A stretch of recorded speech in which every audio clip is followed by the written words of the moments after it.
Hello, welcome to the Heartbreak Stories channel. Today's story is about a man who spent years being quietly underestimated by the one person who should have known better. What happens when a woman mistakes her husband's silence for weakness and he decides to stop being silent? She bragged to her friends that she kept me in line. I let her believe it, right up until I quietly removed everything she thought she owned. 3 days later, her lawyer called her, panicked. She'd just learned the truth about the man she spent 11 years underestimating. My name is Elliot Harwick. I'm 62 years old, and for the past 11 years I've been married to Nadine Harwick. Nay Stokes, age 50, who runs a small art foundation here in Asheville, North Carolina. She likes to call herself a cultural curator. I call her the woman who turned my silence into a leash. I own commercial property. Nothing glamorous.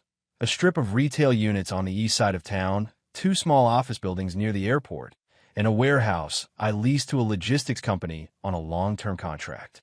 It's not exciting work. It's paperwork and maintenance calls and reading contracts at the kitchen table, while Nadine is somewhere across the house making the kind of phone calls that run too long and drop too low to hear clearly. That last part matters, because it was one of those calls that started all of this. It was a Tuesday evening in early October.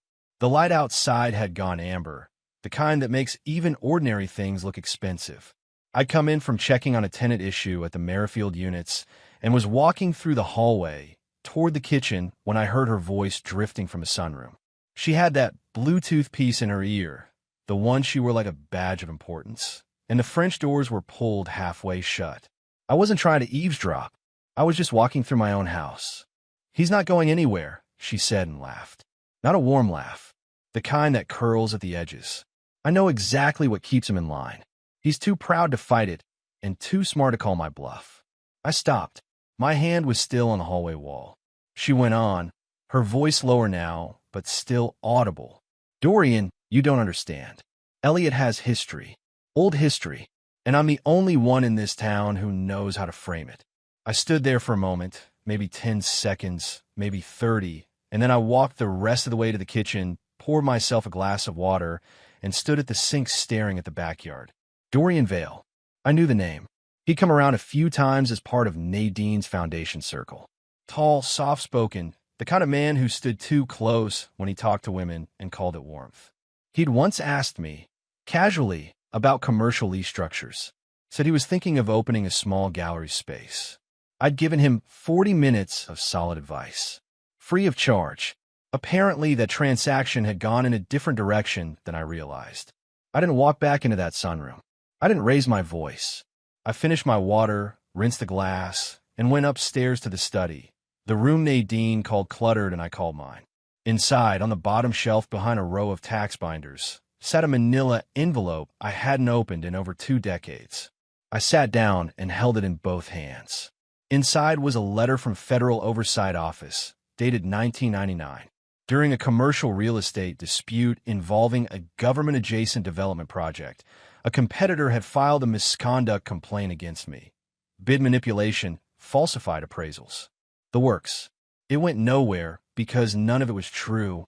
The investigation closed in 4 months. I was cleared completely. The letter said so in plain language.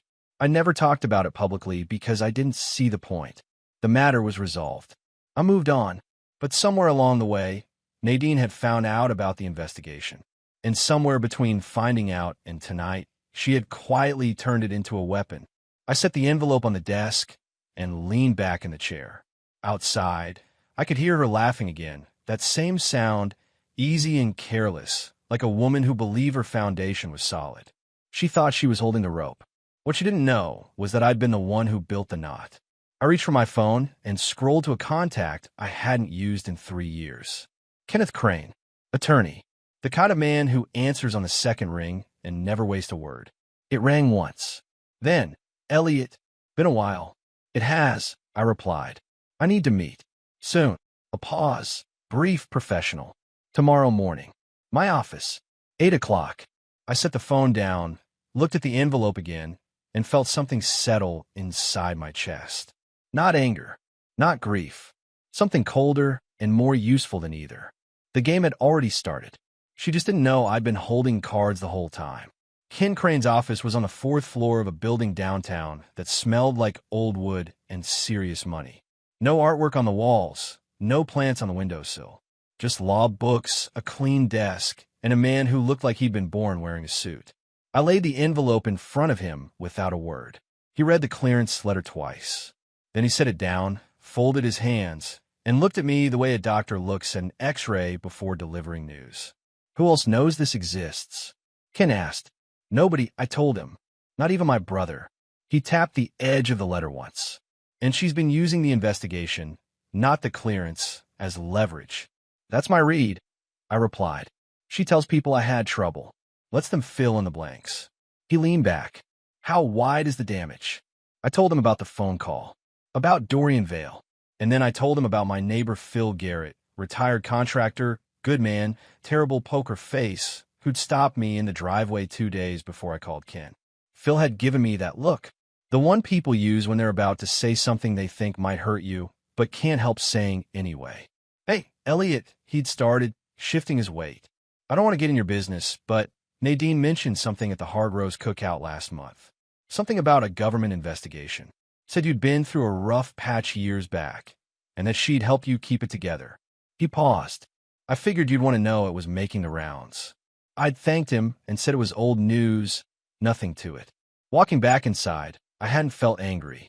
I'd felt something click into place, the quiet, certain feeling of a man who finally understands the shape of the problem. Can listen to all of it without interrupting. When I finished, he was quiet for a moment, then said flatly, she's been running a narrative. Deliberate, sustained, socially distributed. That's not pillow talk. That's a campaign. I know. And Dorian Vale. Ken picked up his pen. What's his connection to your property dealings? That was the part that still sat sideways in my gut. 2 years ago, Vale had approached me about leasing one of my Merrifield units for a gallery venture. We'd talked for nearly an hour. I'd walked him through lease structures, deposit terms, build-out allowances. He'd never signed anything. Said he needed more time. I'd thought nothing of it. He used me, I said. Got what he needed and walked. Ken wrote something down. Used your professional knowledge. And now he's the one your wife calls when she wants to feel understood. He looked up. That's not a coincidence, Elliot. That's a pattern. We talked for another hour. By the end of it, Ken had a plan sketched out, careful, measured, nothing premature. First step, document everything. Dates, names, what was said and where. Second step, a quiet audit of every joint financial instrument Nadine had access to. Third step, wait. Don't tip her off, he said as I stood to leave. Let her keep talking. Every word she says out there is evidence. I drove home slowly, taking the long way around the lake. October in Asheville had turned everything copper and rust. The kind of beauty that looks better when you're not carrying weight. I was carrying weight. When I pulled into the driveway, Nadine was outside by the mailbox in a cream-colored coat, phone pressed to her ear. She gave me a small wave and turned slightly away. Just enough to signal the call was private. I waved back, smiled, went inside. In the study, I pulled out a legal pad and started writing. Names, dates, what Phil had said, what Nadine had said in that sunroom, what I knew about Dorian Vale. The more I wrote, the more I understood that this hadn't started last Tuesday. This had been building for years. Quiet, incremental, the way water finds the low spots in a foundation. The phone rang around 7. I didn't recognize the number, so I answered. Mr. Harwick? A man's voice, cautious and slightly formal. My name is Boyd Stokes. I think you know who I am. I did. He was Nadine's first husband, the one she described as volatile and reckless. The cautionary tale she trotted out to explain why she needed to start over. I know who you are, I replied, keeping my voice even. I won't waste your time, Boyd said. I heard through someone that things might be shifting in your household. And I thought you might want to hear a few things from someone who's been where you're standing. He exhaled. She didn't leave me because I was difficult, Mr. Harwick. She left because she'd already decided I wasn't useful anymore. And before she left, she spent 8 months telling everyone I had problems I didn't have. The legal pad was still open in front of me. I picked up the pen. I'm listening, I told him. Outside, the last of the October light faded behind a ridge. Nadine was still on her call. I could see the pale glow of her phone screen through the window, moving slowly across the yard like a lantern in a very small dark. She thought she was the one running this. She hadn't looked up long enough to notice I'd already started moving. Boyd Stokes talked for 40 minutes. I didn't interrupt once. He'd met Nadine at a fundraiser in Raleigh 20 years ago.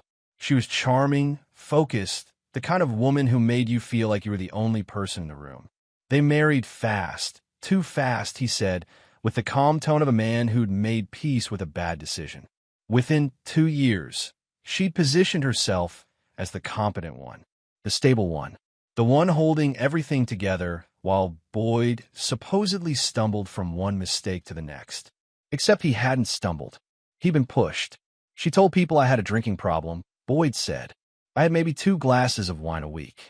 She told people I mishandled our joint finances. I had receipts for every transaction. She constructed a version of me that made her look indispensable. He paused. Sound familiar? It did. Word for word. She needs to be the rescuer, he continued. It's not enough to be loved. She needs to be necessary. And if you're not in trouble, she'll manufacture the trouble. I thanked him, asked if he'd be willing to put anything in writing if it came to that. He said yes without hesitating. We agreed to stay in touch. I called Ken the next morning and relayed the conversation. He was quiet for a moment, then said, "We now have a pattern. That's different from a grievance. That's a case."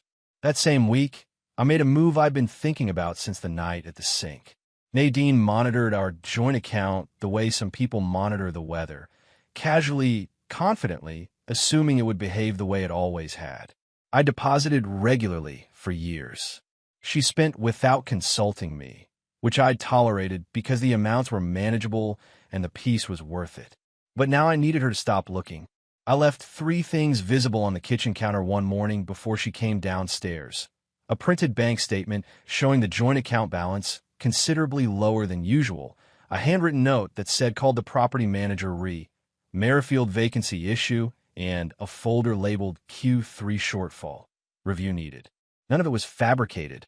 The Merrifield unit did have a vacancy. Q3 had been slower. I just arranged the truth to tell a particular story. Then I went to work. By the time Nadine came downstairs and scanned the counter, I watched from the hallway, reflected faintly in the kitchen window.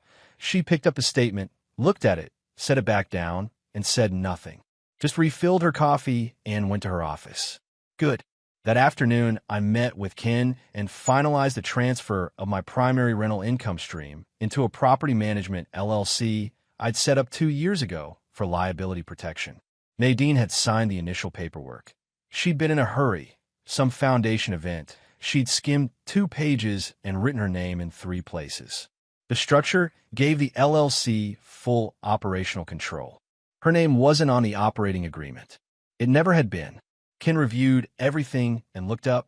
She has no claim to the LLC income. The joint account is the only thread she's holding, and you've already started pulling it. I want to do this right, I told him. Nothing that looks retaliatory. It won't, he replied. It'll look exactly like what it is. A man protecting assets he built before, during, and after a marriage to someone who was never his partner. Just his audience. I drove home that evening feeling lighter than I had in years. Not happy, not yet, but clear. The kind of clear you get when you stop pretending a problem doesn't exist and start treating it like the engineering challenge it actually is. Nadine was out at a foundation board dinner. The house was quiet. I went upstairs, called my son Nolan, and told him to come to Asheville that weekend. He didn't ask why. He just said, "About time, Dad. I'll be there Saturday morning." Nolan was 34, an architect based in Durham, and the best decision I'd made in my first marriage. Nadine had kept him at arm's length from day one. Too much shared history, too much loyalty to a version of me she hadn't curated. I'd let her manage the distance, because I believed it was just personality friction. Boyd Stokes had helped me understand what it actually was. Saturday came. Nolan arrived with coffee and no small talk. We sat in the study, and I told him everything. The phone call, the clearance letter, Ken, Boyd. He listened the way he always had, still focused, processing. When I finished, he leaned forward. "The trust," he said. Is it still structured the way you set it up before you remarried? It is, I told him. Your name is still the primary beneficiary. Nothing changed. He nodded slowly. She doesn't know that, does she? It wasn't a question. I answered it anyway. She thinks the house and the rental income are the whole picture, I said. She's never once asked about the trust. Nolan looked at the envelope on the desk, the clearance letter still sitting where I'd left it, and then looked back at me with his mother's eyes and my father's jaw. Then let her keep thinking that, he said quietly, until it's too late to matter. The weekend Nolan came to Asheville, we didn't just talk strategy. Saturday afternoon, we drove out to the Merrifield Strip to walk the vacant unit. I wanted his eye on it. He had a good sense for space, for what a build-out would cost versus what a tenant would realistically commit to. We talked square footage and HVAC and lease terms the way we always had, easy and specific. Two people who understood each other without needing to explain the background. Nadine had called it boring once. Said she couldn't understand how I found property management interesting. What she didn't understand was that it wasn't the properties that interested me. It was the structure, the permanence, the satisfaction of something built to last. Over dinner that evening, Nolan set down his fork and looked at me directly. She called me, he said, about 8 months ago. Nadine. I kept my expression steady. What did she say? She said you were going through a stressful period, that you weren't sleeping well, that you'd become withdrawn, that you'd told her you needed space from. And I'm quoting her, outside noise. He picked up his fork again. She suggested I give you some room for a while. I looked at my plate. 8 months. I thought the distance between us had just been the natural drift of busy lives. Nolan in Durham, me in Asheville, both of us absorbed in work. Did it seem strange to you? I asked. Immediately, he replied. You've never once in your life asked for space from me. But she said it so smoothly, like she was doing me a favor by passing along your wishes. He paused. I should have called you directly. She's good at framing, I said. She's calculated, he corrected. There's a difference. He was right. Framing could be instinct. What Nadine did was deliberate. A careful management of information, distributed to the right people at the right time to produce the desired result. She hadn't just kept Nolan at a distance. She'd made him believe it was my idea. After dinner, I called Ken and updated him. He added it to what he was already calling the pattern file. This keeps building, he noted. Isolation of family members is significant. Document the conversation with your son. Dates, exact wording, everything. Sunday morning, Nolan left early. Before he got in the car, he gripped my shoulder and said, "Whatever you need, Dad. Whatever comes next. I'm not going anywhere." I watched him drive out and stood in the driveway for a moment, hands in my jacket pockets, the October air cold against my face. Then I went back inside and did something I've been sitting on for 10 days. I called Boyd Stokes. You mentioned she told people you mishandled your finances, I said. Did she ever forge anything? Sign your name to something you didn't authorize? Silence on the other end. Then, carefully, there was one thing. A transfer authorization from our joint investment account. I found it 2 years after the divorce. My signature, but I never signed it. Another pause. My attorney at the time said it wasn't worth pursuing. The amount wasn't large enough. I wrote it down. It might be worth mentioning now. You think she's done it again? I think it's worth checking. After the call, I walked to the filing cabinet in the corner of the study and pulled the folder Ken had flagged, the LLC formation documents Nadine had signed. I went through every page slowly, checking the signature lines against other documents I knew she'd handled. On page 7, there was a notary acknowledgement. The initials in the margin weren't Nadine's. They were close, same general shape, but the loop on the end was wrong. I photographed it with my phone, sent it to Ken with one line. Check the initials on page 7 of the LLC docs. His response came 20 minutes later. Already flagged it. Good eyes. Don't touch anything. I set the phone down and looked out the study window at the backyard. Nadine's car was in the drive. She'd come home while I was on the phone, and now I could see the kitchen light was on. She was probably making tea, scrolling through her phone, entirely at ease in a house she believed she understood completely. 2 days later, Ken called with confirmation. The initials on page 7 didn't match Nadine's signature on file. A handwriting analyst would be needed to formalize it, but the preliminary read was clear. She hadn't just leveraged a lie. She'd falsified a legal document. The rope she thought she was holding just became the thing that would bind her. Ken had a contact at a title records office who owed him a favor. 3 days after I sent the photograph of page 7, Ken called me at 7 in the morning, earlier than he ever called. The initials aren't hers, he said without preamble. Handwriting analysts confirmed it overnight. Whoever initialed that page was approximating her signature, not producing it naturally. The pressure patterns are wrong. The angle on the end is consistent across 3 other letters in the document, but not with any of Nadine's verified samples. He paused. We have falsification of a legal document, Elliot. That's not a divorce argument. That's a crime. I sat with that for a moment. What do we do with it? Nothing yet, Ken replied. We hold it. When the time comes, her attorney is going to walk into a room thinking this is a contested asset dispute. We're going to hand him something else entirely. That same afternoon, Boyd Stokes drove up from Raleigh. I'd suggested we meet in person rather than over the phone. He agreed without hesitation.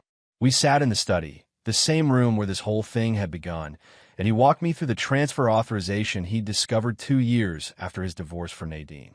It was $4,000, he said, from our joint investment account into a personal account she'd opened 6 months before she filed.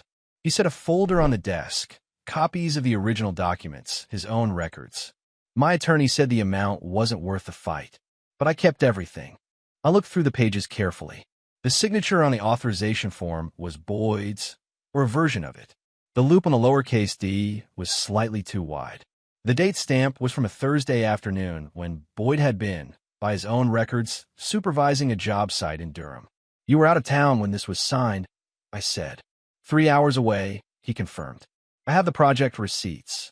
I photographed his documents with his permission and sent them to Ken immediately. The pattern was now documented across 2 marriages. 2 different men. Same method. Ken's message came back within the hour. This is exactly what we needed. Don't let him leave town. After Boyd left, I stood at the study window for a long time. The November sky had gone flat and gray, the kind of afternoon that makes you aware of every quiet thing.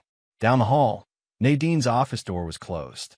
I could hear the faint sound of music playing, something soft and ambient, the kind she put on when she was working on grant proposals. She was in there building her public image while I was in here documenting the architecture of her private one. I went back to my desk and pulled up the donor directory for the Asheville Arts Community, a PDF I'd downloaded from a local nonprofit coalition site. I scrolled through until I found a name I was looking for. Raymond Chu, retired professor, arts advocate, independent gallery owner. Nadine had frozen him out of a foundation grant cycle 2 years ago.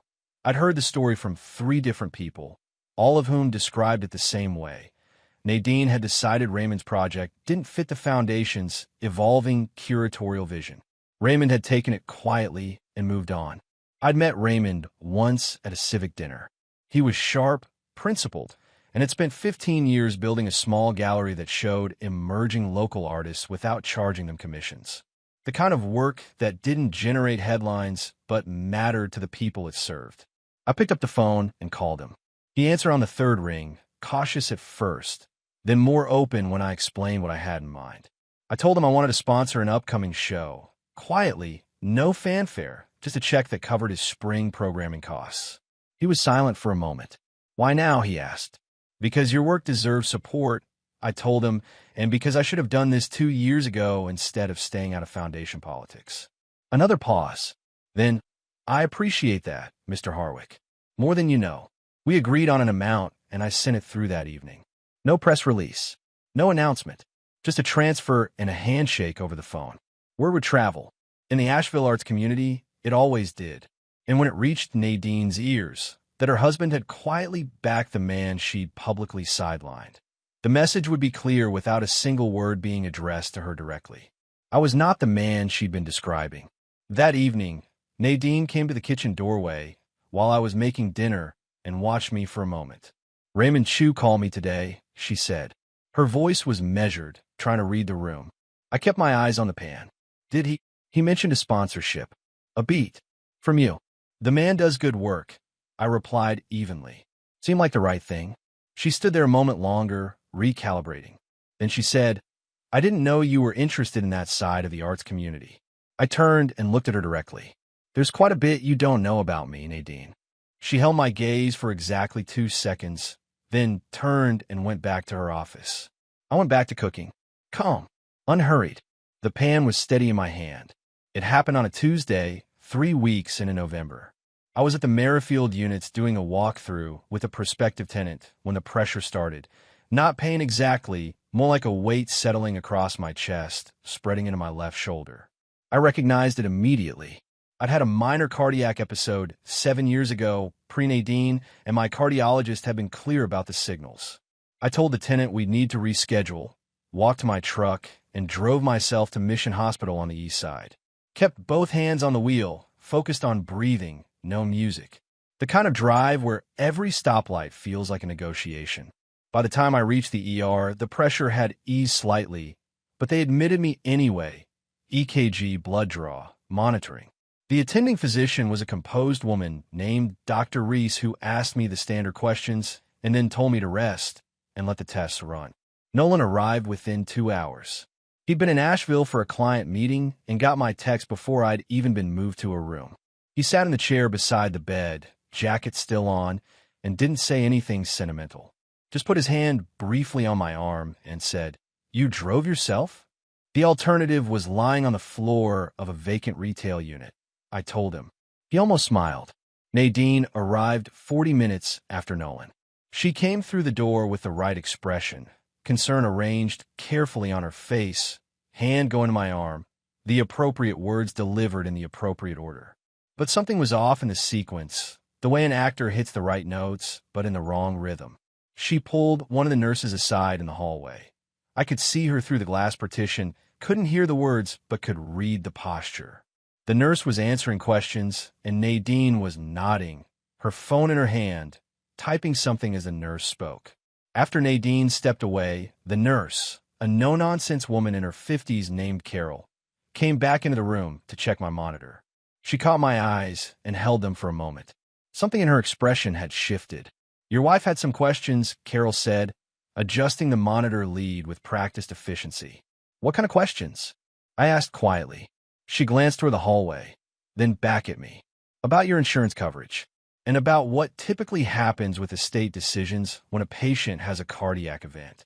She kept her voice professionally flat. "I've been doing this job for 22 years, Mr. Harwick. People ask about that stuff, but usually they ask the attending, and usually they wait until the patient is stable." A pause. "She asked before she came in to see you." Before she even walked through that door, she was already asking about the insurance and the estate. That's not a scared wife. That's a woman who's been waiting for an opportunity. Nolan, who had said nothing, looked up from his phone. I held Carol's gaze. "Thank you for telling me." She gave a small nod, made a note on her tablet, and left. The room was quiet for a moment. Nolan set his phone face down on the chair arm. "Dad," he said. I heard her. I told him. The test came back clean. No cardiac event, elevated stress markers, a warning to slow down and follow up with my cardiologist. Dr. Reese discharged me the following morning with a list of instructions and a referral. Nadine drove me home. She was attentive, solicitous, made tea when we got in, asked twice if I needed anything. All the right moves. I accepted them without comment. That afternoon, while she was on a call, I went to the study and called Ken. She asked about estate decisions before she came into the room. I told him. A long pause. "Elliot, that changes our timeline. We need to move faster." "How much faster?" "I want everything documented and filed by end of next week," he replied. "The LLC transfer, the handwriting analysis, Boyd's records, all of it. I want it in a formal package before she makes another move." His voice was steady but firm. "You're not just protecting assets anymore. You're protecting yourself." I hung up and sat in the study with the door closed, the clearance letter on the desk in front of me, the winter light coming flat through the window. I thought about Carol, about the way she'd looked at me, not with pity, but with a clear-eyed recognition of someone who'd seen this particular performance before. I hadn't needed a hospital visit to confirm what I already knew. But sometimes the truth shows itself in ways you weren't expecting and in places you'd rather not be. The question now wasn't what Nadine was capable of. I already knew that. The question was how quickly Ken and I could finish what we'd started. Ken filed everything on a Thursday. The LLC transfer, the handwriting analysis, Boyd's records, the comparative signature review, Carol's written account. All of it organized into a formal legal package and submitted to the appropriate channels before Nadine had finished her morning coffee. I wasn't there for the filing. I was at the Merrifield units replacing a broken exterior light with a tenant who'd been patient about it for 2 weeks.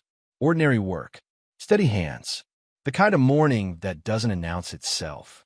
Ken called me at 11:15. "It's done," he said. "Everything is on record. If Forsyth calls you directly, say nothing. Refer him to me." "Understood," I replied. "One more thing." A pause. "I sent a courtesy notice to Gerald Forsyth this morning.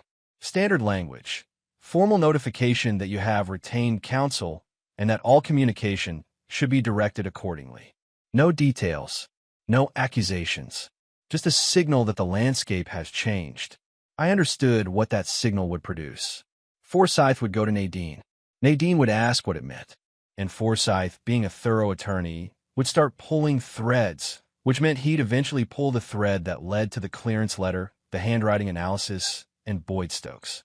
That process took 4 days. The call came on a Monday, not from Forsyth directly, from Nadine's cell phone, which surprised me.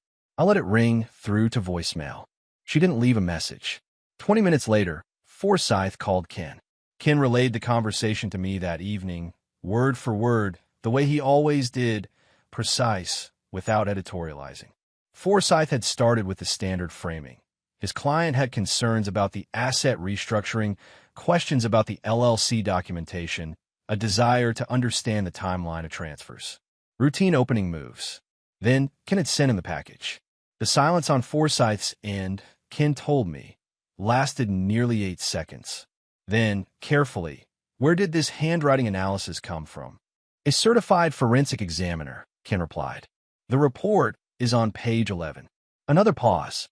"And the second set of documents, the records from a previous marriage?" "Page 19, with accompanying travel records and dated receipts." Forsyth's voice, Ken said, had shifted somewhere in the middle of that exchange. Not dramatically, but perceptibly.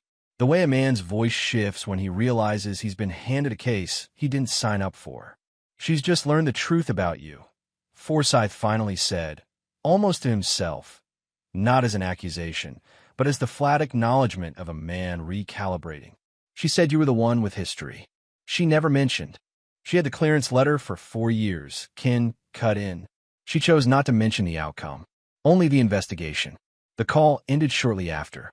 I was sitting in the study when Ken finished telling me. The room was quiet, the lamp throwing a narrow pool of light across the desk. I didn't feel triumph. I felt something more like the end of a long drive, the moment you put the car in park and just sit for a second before going inside. Nadine came home that evening at 7. She moved through the kitchen without her usual ease. There was a stiffness in her, a contained quality, like a woman holding something she didn't want to spill. She made dinner without speaking much. I helped without being asked. Over the meal, she looked at me once with an expression I hadn't seen from her before. Not anger, not calculation, something that might have been the early edge of fear. "Gerald called me today," she said finally. "I know," I replied. She set her fork down. "You should have told me." I looked at her steadily. "You should have told me," I replied. 4 years ago, when you found the letter, you should have read it all the way through and told me what you found." She opened her mouth, then closed it. "But you didn't," I continued, keeping my voice level. "You read just enough to build something with, and then you used it. In front of our neighbors, our friends, people I've worked with for years. You turned my silence into a story about your sacrifice." I picked up my glass. "That's not a misunderstanding, Nadine. That's a choice." She said nothing for a long time. The kitchen clock ticked. Outside, wind moved through the yard. "What happens now?" she asked. "Now, Gerald talks to Ken," I told her. "And you listen to what Gerald tells you." I finished my dinner, washed my plate, and went back to the study. Behind me, I heard her sit at the table for a long time without moving. The ground had shifted. She could feel it now. 3 days after the dinner table conversation, I walked into the Asheville Business Coalition's annual November luncheon at the Omni Grove Park in wearing a navy suit and the particular kind of calm that only comes from having nothing left to hide. I hadn't planned to attend. The invitation had been on my desk for 2 weeks, sitting under a folder. But Ken had said it plainly the day before, go. Be visible. Let people see the man, not the story. So I went. The room was full, 120 people, tables of 8, the low roar of professional conversation mixed with the clink of lunch service. I knew perhaps 60 of them. Nodded to a dozen on the way to my table. Took my seat, ordered water, and let the room come to me. It did. Phil Garrett stopped by between courses. Then Harriet Bloom from the Downtown Development Board. Then a commercial broker named Ted Winslow, who'd sent 2 tenants my way over the years. Each of them engaged with me the way people engage with someone they've been hearing about and are now recalibrating against the original. I was steady. I was specific about my work. I was interested in theirs. By the time the main course arrived, I'd had 5 conversations, none of which had mentioned Nadine, the foundation, or anything adjacent to the narrative she'd been circulating. The conversations were about leases and construction costs and the East Side Development Corridor and whether the city was serious about the riverfront project. Normal things. Real things. The things I'd actually spent 11 years doing while Nadine built a mythology around my supposed fragility. After lunch, Raymond Chu found me near the exit. He was a compact man in his late 60s, quietly put together, with the particular poise of someone who'd spent a long time doing work that mattered without requiring applause for it. He shook my hand with both of his. The spring show is funded, he said. 8 artists confirmed. 2 of them haven't shown publicly before. He held my gaze. I want you to know what that means to them. To me. You earned the support long before I wrote the check, I told him. He nodded slowly. People noticed, that you did it without announcement. In this community that speaks loudly. I thanked him and meant it. On the way out, I passed a table where Dorian Vale was seated with 2 people from Nadine's foundation board. He saw me from across the room and looked away quickly, not rudely, but with the specific avoidance of a man who understands his position has been compromised and hasn't yet figured out what to do about it. I didn't stop, didn't look back, just kept walking toward the exit with the same unhurried pace I'd carried in. That evening, Olivia Devlin called me.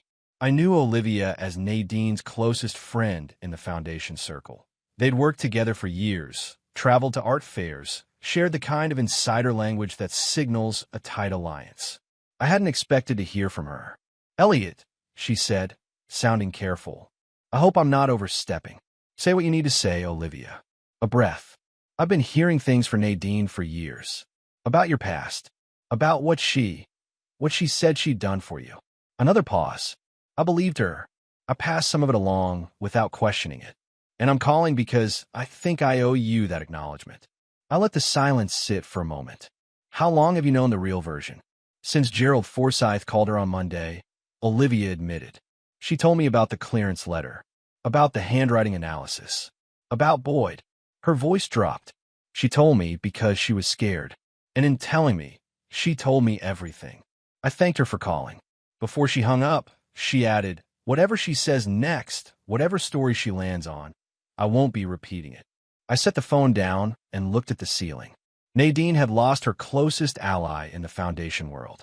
Not through pressure, not through legal action, but through the simple, inevitable weight of the truth finally reaching someone who'd been carrying the lie. One by one, the threads were giving way. Curtis called me on a Sunday morning while I was drinking coffee on the back porch. The air was cold, the sky white and flat, the kind of December morning that feels like the world holding its breath. She called me, he said. No greeting, just that. I set the mug down. When? Thursday evening. I didn't pick up. She left a voicemail. A pause. Then she called again Friday. I let that one go to voicemail too. Then she texted. Curtis was 56, a civil engineer based in Knoxville, and the steadiest man I knew outside of a courtroom. He and I had grown up in the same house, learned the same lessons from the same father, and understood each other with the economy of people who don't need to explain their history. Nadine had worked to manage the distance between us the same way she'd managed everything else. Carefully, plausibly, always with a reason that sounded like concern. What did the voicemail say? I asked. He pulled out his phone and played on speaker. Nadine's voice came through, warm, practiced, the exact register she used when she wanted something from someone she wasn't sure she had leverage over. Curtis, it's Nadine. I know we haven't talked in a while, and I'm sorry for that. Elliot's going through something difficult right now, and I'm worried about him. He's been under a lot of pressure, and I think he's making decisions that aren't in his best interest. I just want the people who love him to be aware. I'd really appreciate a call when you have a moment. Just between us. I looked out at the yard. The hedges I'd trimmed in September were bare now, clean-lined against the gray sky. She's trying to build a new narrative, I said, before the legal process produces one for her. I figured, Curtis replied, which is why I recorded the text exchange when I responded. He paused. I told her I'd call her back. She texted 3 paragraphs. Elliot, she laid out the whole thing. Said you were unstable, that the legal situation was a reaction to a health scare, that she was trying to protect the estate from decisions you'd make under duress. His voice stayed level. She put in writing. I closed my eyes for a moment. Sent it to Ken. Already did. 20 minutes ago. A beat. You doing okay? Better than I've been in years. I told him honestly. Good. Then I'm coming for Christmas. Non-negotiable. I laughed. A real one, short and quiet. Non-negotiable. After the call, I forwarded Ken's acknowledgement to Nolan. He responded immediately. She's panicking. Panicking people make mistakes. Let her. He was right. Ken called that afternoon. Forsyth had reached out again, this time with a different tone entirely.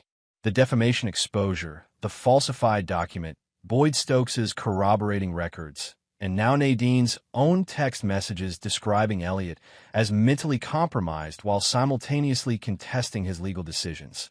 The picture was not favorable to her. Forsyth is advising her to settle, Ken said. Quietly, quickly, and without litigation. What are our terms? I asked. Clean dissolution. She walks away from the LLC assets, the rental income structure, and any claim to the trust. She retains personal property and the foundation assets she brought into the marriage. He paused. And a formal non-disclosure. She stops telling the story. That's acceptable, I said. I thought it would be. That evening I sat in the study for a long time without turning on the lights. The room went dark slowly, the winter evening pulling the last of the light out of the window, and I just sat in the chair and let it happen. I wasn't angry anymore. I wasn't sure I'd been angry in the classical sense at any point. What I'd felt from that Tuesday evening in October when I'd heard her voice in the sunroom was something closer to clarity, the specific relief of a man who finally understands the exact shape of the problem he's been living inside. Nadine had built her power on the assumption that I was too quiet to fight back. She'd confused stillness with surrender. The settlement was signed on a Friday in early January. No courtroom, no confrontation, just 2 attorneys in a conference room and 2 sets of signatures on a document that made everything official. I wasn't present for the signing. Ken handled it. I was at the Merrifield units replacing a water heater with the building maintenance contractor, a job that had been on the schedule for 2 weeks. I got the confirmation text from Ken at 11:47. I read it, sent back a single word, good, and went back to the job. Nadine vacated the house by the end of the month. She took her furniture, her art, her carefully curated objects. The rooms looked different without them. Larger, quieter, less decorated. I found I didn't mind. The bones of the house were still good. The structure was mine. The foundation board accepted her resignation without public comment. Olivia told me later, without being asked, that the board had been expecting it. Boyd Stokes sent a brief text the week after. Heard it went through. Good. 2 words that carried more than most speeches. Dorian Vale left Asheville sometime in February. I heard it secondhand from a commercial broker who'd been tracking the gallery lease market. Vale had apparently decided the climate wasn't right for his project. I didn't follow up to find out more. It wasn't my concern. In March, Nolan drove up from Durham for a long weekend. We walked the Merrifield Strip on Saturday morning, talked through a potential expansion on the East Corridor, went to dinner at a place downtown I'd been meaning to try for 2 years. Afterward, sitting at the bar with a drink, he said, "You seem like yourself again." "I am," I told him. "When did you stop being?" he asked, not accusingly, just curious. I thought about it honestly. "Slowly," I said. "The way you stop noticing something that's been changing for years. Then one Tuesday evening you walk past a hallway, and you hear something that makes the whole picture visible all at once." He nodded. "And now I know what I'm building and who I'm building it for," I said. "That's enough to work with." Curtis came for Easter. We grilled on the back porch, watched the game, talked about nothing important for hours. The ordinary ease of two brothers who hadn't needed to fight to stay connected, just to stop letting someone else manage the distance between them. The clearance letter went back into its envelope, back into the bottom drawer of the desk. Not because it no longer mattered, but because it had done its work. It didn't need to sit out in the open anymore. Raymond Chu's spring show opened in April. 8 artists, the 2 newcomers drawing the most attention. He sent me a photograph of the opening night crowd. I put on the bulletin board in the study, next to a lease renewal I was particularly pleased with. Nadine didn't contest anything after the settlement. She landed on her feet. Eventually, new city, new foundation role, new version of herself to present to a room that didn't know the previous one. I didn't track it closely. I had no reason to. What she'd spent years building out of my silence, she'd lost. Not because I destroyed it, but because I'd simply stopped providing the raw material. Some men, when they finally see the shape of what's been done to them, want fire. They want confrontation, public reckoning, the dramatic accounting of every wrong. I understand that impulse. I felt a version of it that Tuesday evening in October, standing at the kitchen sink. But I've been raised by a man who trimmed his own hedges, who believed that what you build with your hands tells the world more about you than anything you say about yourself, who understood that the quietest moves are the ones that last. I'd built something real. She'd borrowed against it without permission. Now the books were balanced, the accounts were clear, and the house, my house, was quiet in the best possible way. That kind of quiet, I'd learned, wasn't emptiness. It was room to start again. Elliot never raised his voice. He never made a scene. He just quietly removed every single thing she thought she controlled and let the truth do the rest. That's the kind of strength most people never see coming because it doesn't look like strength until it's already won. Thank you for listening today. Take care of yourselves, and I'll see you in the next one.